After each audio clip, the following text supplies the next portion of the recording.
ሶስት ቀን አራሷ ሚስቱን ራበኝ ስላለች ብቻ ጨክኖ ገድላት ቢባል ማን ያምናል? በበደሌ ዞን ጨዋቃ ወረዳ በአረንጓዴ ተክሎች በተከበበችው በዛች ትንሽዬ ጎጆ ውስጥ አዲስ የህይወት ብርሃን ፈንጥቆ ነበር። ዘኪያ ዩሱፍ ለ9 ወራት በማህፀኗ የተሸከመችው የፍቅር ፍሬ ያቺን ምስኪን ህፃን ለመጀመሪያ ጊዜ ስታቅፋት በምጥ የዛለ መላ አካሏ በደስታ ተሞልቶ ነበር። በአራስ ቤት ውስጥ የሚንገዋለለው የህፃኗ ለቅሶ ለቤቱ አዲስ ተስፋ የሰጠ ቢመስልም በስተጀርባ ግን የሞት ጥላ ያንዣብብበት ነበር። በሶስተኛው ቀን ቤቱ በበረከት መሙላት ሲገባው የረሃብ ድምፅ ቀድሞ ወደ ቤቱ ገባ። ዘኪያ ከአካሏ አካል ከፍላ ለሰጠችው ህፃን ጡቷን ለማጥባት ጉልበቱ አጠራት። ቤቱ ውስጥ የሚቀመስ የለም፣ እኔም ጉልበት የሚሆነኝ ምግብ ያስፈልገኛል ስትል የጠየቀችው ምጽዋት ሳይሆን ህልውናን ነበር። ሆኖም ባሏ ኢዮብ ሰይድ ያ የፍቅር ቃሏን አምኖ የገባው አጋሯ በዝምታ ጥቁር መጋረጃ ተሸፍኖ ካልጋዋ አጠገብ ቆሞ ነበር። አናግረኝ እንጂ መች ነው እንዳባወራ ኃላፊነትህን የምትወጣው? ሁሌ እኔ ካልነገርኩ አንተ በቃ አይተ በራስ የምታደርገው ነገር የለም የሚሉት እነዚህ ቃላት የዘኪያ የመጨረሻ የፍቅርና የቁጭት ጩኸቶች ነበሩ። እሷ የጠየቀችው እንጀራ ቢሆንም ኢዮብ ግን የሰማው ውድቀቱን ነበር። ኢዮብ ግን በምክንያት ፈንታ ቁጣን መረጠ። ከአንተ ጋር ያገናኘኝ ቀን የሚለው የዘኪያ የመረረ ንግግር በኢዮብ ውስጥ የነበረውን የተዳፈነ እሳት አቀጣጠለው። ህሊናው በንዴት ጨለመ። በአራስ ቤት ውስጥ ያቺ ደካማ እናት በተኛችበት የጥበቃና የፍቅር እጆቹ ወደ ገዳይ ቦክስነት ተቀየሩ። አፍንጫዋ ላይ የወረደው ደጋግሞ የተሰነዘረባት ቡጢ አጥንቷን ብቻ ሳይሆን የወደፊት ተስፋዋንም ጭምር ሰባበረው። የዘኪያ ደም ባልጋው ላይ ሲፈስ ገዳይ ባል ጥሎ ሸሸ። አራስ ጠያቂዎች በነጋታው ሲመጡ የተመለከቱት የቀዘቀዘ አስክሬንና እናቷን የምትፈልግ ህፃን ነበር። ሚስቱን የገደለው ባል የቡኖ በደሌ ዞን ከፍተኛ ፍርድ ቤት የ14 ዓመት እስራት ፈርዶበታል። ኢዮብ በሰንሰለት ታስሮ ወደ ወህኒ ቤት ወርዷል። ዘኪያ ዛሬ የለችም። ያቺ በሶስተኛ ቀኗ እናቷን ያጣች ህፃን ነገ ስታድግ የምትሰማው ታሪክ ልቧን ይሰባብረው። ሰላም ሰላም፣ ውድና የተከበራችሁ የአዚቲ ቤተሰቦች እንዴት ናችሁ? ሰላማችሁ ብዝት ተረፍረፍ ይበልልኝ። እኔ ጋር ሁሉ ሰላም። ላይክ፣ ሼር፣ ሰብስክራይብ እያደረጋችሁ አበረታቱኝ። ለምታበረታቱኝም ከልብ አመሰግናለሁ ማለት ነው። ሁላችንም ድምጽ መሆን አለብን ለወገኖቻችን ማለት ነው። በጣም ያሳዝናል። እንግዲህ ከእለት እለት እንዲህ አይነት ነገር የሚሰማ እንደሰማችሁት አራስ ሚስቱ እራበኝ ስላለች የ3 ቀን አራስ እራበኝ ስላለች ብቻ ህይወቷን ነጠቃት። በጣም ያሳዝናል። በጣም ይሄን ማን ያምናል እንዴ? ወንዶች ምን እየነካችሁ ነው በሴቶች ላይ? ጭካኔ ምን አይነት ዲያብሎስ ነው እናንተ ላይ ሰፈረው? እግዚአብሔር ይገስጸው። የእውነት ወንድ ልጅን እንድንፈራ እየተደረገ ነው በአሁኑ ሰዓት ላይ። ስንት ወንዶች እያሉ ወንድሞች አሉን፣ አባቶች አሉን፣ መልካም መልካም ወንዶች እያሉ ወንድን እንድንጠላ ማለት እኔ ወንድን ስጠላ አባቴንም ወንድሜንም ነው። እዚህ ጋር አስባችሁት እንዴ? ስንት ሩሩ እያሉ ደግሞ አረመኔ ከመቶ አንድ የሚሆኑ ቆሻሻ አረመኔ ወንዶች ሁሉንም ወንዶች ያሰድባሉ ማለት ነው። በጣም ነው ልብ የሚሰብረው። 13 ዓመት እንዴት ይፈረዳል? ይሄ የት ነው ካላችሁ ቡኖ በደሌ አካባቢ ነው። በደሌ ውስጥ ነው እንግዲህ። እስከ ቦታው ሰምታችኋል ማለት ነው። አረመኔ ቆሻሻ። እግዚኦ መሐረነ ክርስቶስ። ራበኝ ላለች የማርያም አራስ ምግብ መስጠት ራበኝ ሳትል እንኳን ከየትም ፈልጎ ምግብ ማምጣት የሚችል ይሄን የመሰለ ጠብደል ወጣት እንዴት ራበኝ ትያለሽ በማለት እንግዲህ በቦክስ ብሎ እንደዛ አድርጎ ጠፍቶ ከ2 ቀን በኋላ ነው አስክሬኗ እንኳን የተገኘ ማለት ነው። በጣም ነው የሚያመው፣ በጣም ነው የሚያሳዝነው። ይሄ ታዲያ ምንድን ነው? ይሄ ሁሉ ታውቃላችሁ የሀገራችን እንዝላልነት። ስንት ሴቶች ስንት እህቶቻችን እንደዚህ ህይወታቸው እያለፈ በባላቸው በፍቅረኛቸው ፍትህ የለማ። ኢትዮጵያ ላይ እኮ እኛ እኮ ህግ የለንም። በተለይ ለሴት ልጅ ፍትህ የለችም። የእውነት ፍትህ ቢኖር እንዴት በዚህ ባሰቃቂ ሁኔታ ይህን ነገር አድርጎ እንዴት 13 ዓመት ይፈረድበታል? በጣም ነው የሚያሳዝነው። የሀገራችን ፍርድ እኮ እቺ ናት። በቃ ያው ይገርማል። ተመልከቱት ጉዱን። በጣም ነው የምናሳዝነው። እስኪ ደግሞ ሌላውንም እስኪ ስሙት። እቺ ህጻን ስታድግ ምንድን ነው የሚሰማት? አባት በተወለድሽ በ3 ቀን እናትሽ ራበኝ ብላ አባትሽ እናትሽን ገደለ ይባላል። እሱ 13 አመት ታስሮ ሲወጣ እሷ የ13 አመት ልጅ ናት ሆኖ የሚያገኛት ማለት ነው። አስቡ በተወለደች በ3 ቀኗ ስለሆነ እረ መከራችን በዛ በመቤት ያጽያታችን በዛ። እግዚኦ መሐረነ ክርስቶስ በጣም ነው የሚያሳዝነው። የኔ እናት ባራስ ጎኗ ራበኝ ባለች ምግብ ሲሰጣት አጥሚት ሲሰጣት ቡጢ ሰጥቶ ህይወቷን ወሰደ። በስመ አብ። የዚህ በሳውዲ አረቢያ ህልፈቷ የተሰማው እህታችን ጉዳይ እያንገበገበኝ ነው። ልብ ብላችሁ አስተውሉ። ምንድነው የተፈጠረው? በአረብ ሀገራት በሳውዲ በዱባይ በቤሩት እህቶቻችን እየሄዱ በዛው የሚቀሩበት ምክንያት ምንድነው? አሰሪዎች መጠየቅ አለባቸው። ጉዳዩን ካልሰማችሁ እቺ እህታችን ቲክቶክ ላይ የምትመለከቷት ፍልቅልቅ እያለ ቪዲዮዋን ስትለቅ የነበረች እንደዚሁ ጥምቀትን ስታከብር የወንድማችን የአርቲስት ነጻነት ህልፈትም ተከትሎ ሀዘኗን ስትገልጽ የነበረች ልጅ ከቤተሰቦቿ ጋር በተለይ እህቷ እንደተናገረችው በሰላም ስታወራ የነበረች ልጅ ክሎሮክስ ጠጣች፣ ከዛ ደግሞ ራሷን አጠፋች፣ በገመድ ራሷን ሰቀለች የሚል ነገር እየተሰማ ነው። መጣራት አለበት፣ መጠየቅ አለባቸው። በደንብ ጉዳዩ በደንብ መከታተል ይገባናል። ምክንያቱም እንዴት ነው አንድ ክሎሮክስ የጠጣ ሰው አቅሙ የተዳከመ ሰው ራሱን ለመስቀል ጉልበት አግኝቶ እንደዚህ አይነት ነገር የሚፈጽመው? ምንድነው የተፈጠረው የሚለው ከአስክሬን መርመራው ከአጠቃላይ የተፈጠረው ሁኔታ መጣራት አለበት። እንዴ እህቶቻችን በዚህ ሁኔታ ወጥተው ሲቀሩ ገንዘባቸውን ወደ ሀገር ሲላክ ኢኮኖሚ ይጠቅማል፣ ሀገር ይጠቅማል፣ ሰው ይጠቅማል ብቻ ነው እንዴ? ህይወታቸውም ሊያሳስበን ይገባል እኮ። ከቅርብ ጊዜ ወዲህ ጥሩ የተጀመረ ነገር አለ። ወደ አረብ ሀገራት የሚሄዱ እህቶቻችን ስልጠና ወስደው እንደዚህ አይነት ነገር ስምሪት ምናምን የሚባል ነገር ተጀምሯል። ጥሩ ነው፣ እደግፈዋለሁ። ነገር ግን እህቶቻችን እንዴት መኖር እንዳለባቸው ችግር ሲገጥማቸውም ደግሞ ኃላፊነት መውሰድ ያስፈልጋል። ወስዶ መሸጥ ብቻ አይደለም። እንደዚህ አይነት ችግር ሲገጥ ምን ተከሰተ ቢቻል ደግሞ የተለያየ ጭንቀት ሁኔታ ውስጥ የሚገኙ እህቶቻችንም ካሉ ትሪትመንት የሚያገኙበትን መንገድ መዘርጋት አለበት። ድምፃችሁን አሰሙላት። ቤተሰቦችም መጽናናትን ይስጣችሁ። ቤተሰብ እንዲያው ቤተሰብን ትለውጣለች ተብሎ በዛው ወታ ስትቀር ያለው ለእናት ለአባት ለወዳጅ ዘመድ ያለው የልብ ስብራት ቀላል አይደለምና ነፍስ ይማር እላለሁ። ድምጽ ሰላም፣ እንዴት አደራችሁ? እንዴት አረፈዳችሁ? ነው ያለው። እግዚአብሔር የተመሰገነ ይሁን። እንኳን አደረሳችሁ ለእናታችን ለእመቤታችን ለቅድስት ድንግል ማርያም ዓመታዊ ክብረ በዓል እንኳን አደረሳችሁ ብያለሁኝ።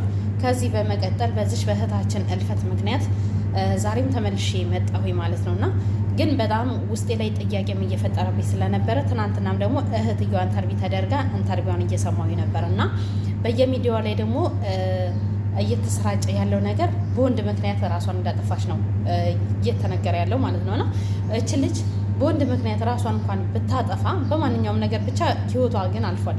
ነገር ግን አሁን ምንድነው ለኔ መልስ ያልተመለሰልኝ ወይም ደግሞ ራሴን እንኳን እንዳላሳምን ያላደረገኝ ነገር አንድ ነገር አለ። እሱም ደግሞ ምንድነው እህትየዋ በመጀመሪያ ደረጃ እህትየዋ ለምን ሬሳው ላይ እንድትደርስ ለምን አልተነገረም? የእነኚህ ሰዎች እጃቸው እዚች ልጅ ላይ ካሌለ ለምን አልተነገራትም? ለምን ሬሳው ላይ ሳትደርስ ቀረች? ለምን እነሱ አሳልፈው ከነ ልብሷ ከነ ምናምኗ ለምን አሳልፈው ለፖሊስ ሰጡ? እች ልጅ እንዳደነግጥ ብላል ይሆናል ብለን ልንል እንችላለን። ግን ተነግሯታል አይደል? ተነግሯታል። ግን ወዲያው ለምን ተነግሯት? ለምን እች ልጅ ሬሳው ላይ ለምን ሳትደርስ? እህት እኮ ናት። ምንም ቢሆን እኮ እህት ናት አይደለም? እህት ቀርቶ እኛ ባዳዎቹ ራሱ በቲክቶ ላይ ራሱ የምናውቃት ውስጣችን እንደ እሳት እየነደደ ነው። ስለዛ ይሄ ነገር ለምንድን ነው እንደዚህ የሆነው? ሁለተኛ ጥያቄ ሴትየዋ እጇ ካሌለበት ወይም ደግሞ ሰውየው እጁ ካሌለበት ለምን ታሰሩ? ለምን ታሰሩ? ለምንስ 100,000 ሪያል ለምን ተጠየቁ? ይሄንን መልስ መልሱልን። በቃ ምናልባት እንደኔ ግራ የገባችሁ እህቶች ካላችሁም ደግሞ ሁላችሁም እየወጣችሁ ቪዲዮ ስሩ። የዚች ልጅ ደም እንዲመለስ እውነት እንዲወጣልን እንፈልጋለን። በቃ እኛም ተረጋግተን እንቀመጣለን። ምክንያቱም ህሊናችን እናሳምነው። እኔ በራሴ ግን ህሊናዬን እያሳመንኩት አይደለም። ያላሳመንኩበት ምክንያት ደግሞ ምንድነው? እች ልጅ ስለ ሃይማኖቷ ሰዎች ሲከፋቸው የሚያጽናና መዝሙሮችን እየዘመረች የምትለቅ እህቶቿን የምታበረታታ እህት ናት። ነገር ግን ለአንድ ተራ ሰው ራሷን ታጠፋለች ብዬ የምልበት ነገር አንዳጅም ነገር የለም፣ አንዳጅም ነገር አይኖርም። ስለዚህ ይሄንን ነገር ራሴን እንኳን እንዳሳምን የሆነ ፍንጭ እናገኝ፣ እውነታዊ ነገሮችን እናገኝ። እኔ ይህንን ነው የምለው። ከዚህ በመቀጠል ደግሞ ለወንድ ብላችሁ ራሳችሁን ለማጥፋት የተዘጋጃችሁ እህቶቼ፣ ወንድ ቢሄድ ወንድ ይመጣል፣ ወንድ ቢሄድ ወንድ ይመጣል። አንድ ወንድ ቢሄድ 1000 ወንድ ይመጣል። ገባሽ? በራስሽ አማርጠሽ የራስሽ የምታረጊው ሰው ይመጣል። ገባሽ? ለወንድ ብላችሁ የምታጠፉ ሴቶች እውነቴን እመብርሃን የምላችሁ አላዝንላችሁ። እኔም አግዛችኋለሁ። እንደውም ገመድም ከፈልጋችሁ እኔ አግዛችኋለሁ። ገብታችኋል? ለወንድ ብላችሁ ህይወታችሁን የምትሰው ይሄን እኮ ቤተሰብ አንድ ቤተሰብ ጎደለ ቢባል እኮ ህይወታችሁን አሰቡ፣ ለወንድ ብላችሁ የምታደርጉ ሴቶች። ከዚህ በመቀጠል ግን እኛ ለስራ ነው የመጣ ነው። ሰርተን ወደ ሀገራችን መግባትን እንፈልጋለን። መለወጥን የምንፈልገው ተለውጠን ወደ ሀገራችን መግባት እንፈልጋለን እንጂ ወንድ ልናማርጥ ወይም ደግሞ በወንድ ልጅ ምክንያት ህይወታችንን እንድናጠፋ አይደለም። ከሀገራችን ስንወጣም የመጣ ነው፣ አላማችን አይደለም። ስለዛ ራሳችሁን አሳምኑ። ይሄንን የምለው ሲቀጥል ደግሞ የመጨረሻ እቺ ልጅ የሞተችው ልጅ ዶሮ አይደለችም። በቻርጀር ገመድ ታንቃ የምትሞተው ዶሮ አይደለችም። ስለዛ ይሄ ነገር ለእህታችን እውነታዊ ነገሮችን ለነፍሷ ስትሉ እውነታዊ ነገሮችን አውጡልን። እኛም ራሳችንን እናሳምንና ህሊናችን እረፍት ያገኝ። እኔ እንደ ኢትዮጵያነቴ ወይም ደግሞ እንደ ሰውኛነቴ የተሰማኝን ነገር ነው የተናገርኩት። አመሰግናለሁ። መልካም ቀን ይሁንላችሁ። ባለቤትሽና ሰራተኛሽ ተደባደቡ? አዎ። እና የ2 ዓመት ልጄን አዝላ ነበር፣ ወርውራ ጣለች፣ ሰራተኛዋ ማለት ነው። ከዛ ጣለቻትና ከዛ በኋላ ከወጡ በኋላ ይደውልልኛል። ሌሊት ላይ ነው የተጣሉት። እንግዲህ በምን እንደተጣሉ አላውቅም። ከዛ ሲደውልልኝ ምንድን ነው ስለው እንደዚህ ሆና ወታለች ሰራተኛዋ አለኝ። ከዛ ኧረ በምን የተነሳ ስለው በቃ እንደዚህ ጠግባ ነው ምናምን አለኝና ዝም አለ። ደወልኩላት። እኔ ጎረቤት ጋር ያደረችው። ከዛ ጎረቤትየው አነሳችና እኔ ላናግርሽ አንዴ አለችኝ። አዎ አልኳት። አላውቃቸውም፣ አዲስ ተከራይ ነው ናቸው እነሱ። አዲስ ተከራይቶ ነው እዛ ግቢ። እኛ ባልና ሚስት ነበር እስካሁን የሚመስሉን። ሰራተኛ መሆኗን ያወቅነው ዛሬ ሲጣሉ ነው። በጣም ልጆቼ ላይ ታጫውታባቸዋለች እሷም። ምን ሰራተኛ እንደሆነች ያወቅነው ዛሬ ሲጣሉ ምን ትመስላቸው ነበር ለጎረቤት? በቃ አጉል አነጋገር ነው የሚነጋገሩት፣ ይሰዳደባሉ ምናምን። እኔ ስደውል ትምህርት ቤት ልጆቹ ይቀራሉ። ለምንድን ነው ትምህርት ቤት የቀሩት? ልብስ አላጠበችም። ታዲያ ምን ይደረግልሽ? ካልተመቻት ምናምን ይለኛል ማለት ነው። ሰራተኛ ልብስ ስላላጠበች ነው ስላልተመቻት ምናምን ይልሻል አንቺን የሰራተኛ ጉዞ። ትምህርት ቤት የቀሩት እንደዛ ነው። በሷ ፊት በቃ ይሰድበኛል ማለት ነው። ከዛ እሺ ያልኩኝና ከ15 ቀን በፊት ሲደባደቡ ከዛ ደወልኩላት ለእሷ ሌሊት ላይ እና ምን ተፈጥሮ ነው በምን የተነሳ ድብድብ ደረጃ ደረሳችሁ ስለ ፎቶ ላከችልኝ። እንዴት እንደመታት ልነግርሽ አልችልም። ከዛ እንዲ የተመታችበትን ጋይስ ተቋረጠ አለው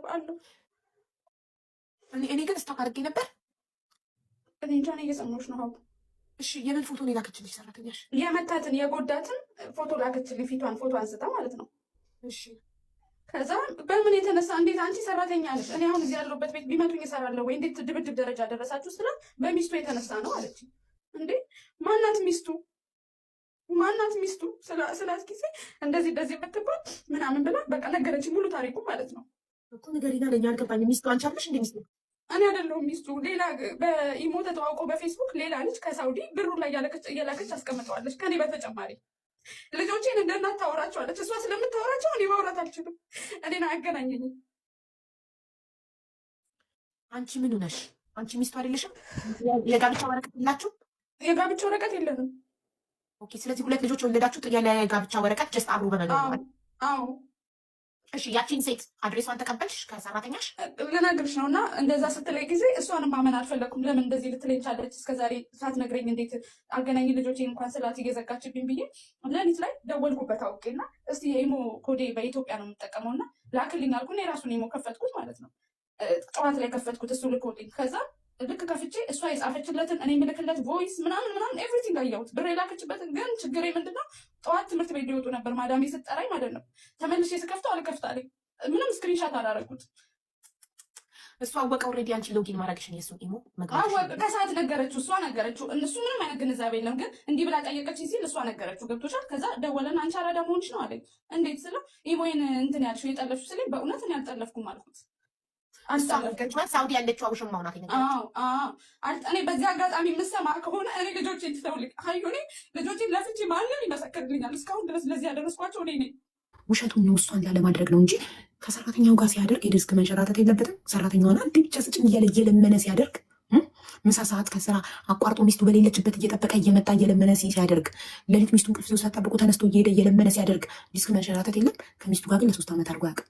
ይህ እኮ የሷ ጥፋት ነው። የወንድነት ድርሻውን ካልተወጣ ምንድን ነው ካላደረገ ለምን አታደርገው ብላ ጠይቀው። ለምን ግን እኛ ማድረግ ያቆም ነው? ባልና ሚስቶች የሚያደርጉትን ነገር እኛ ማድረግ ያቆም ነው ለምንድን ነው ብላ ባሏን አትጠይቅም?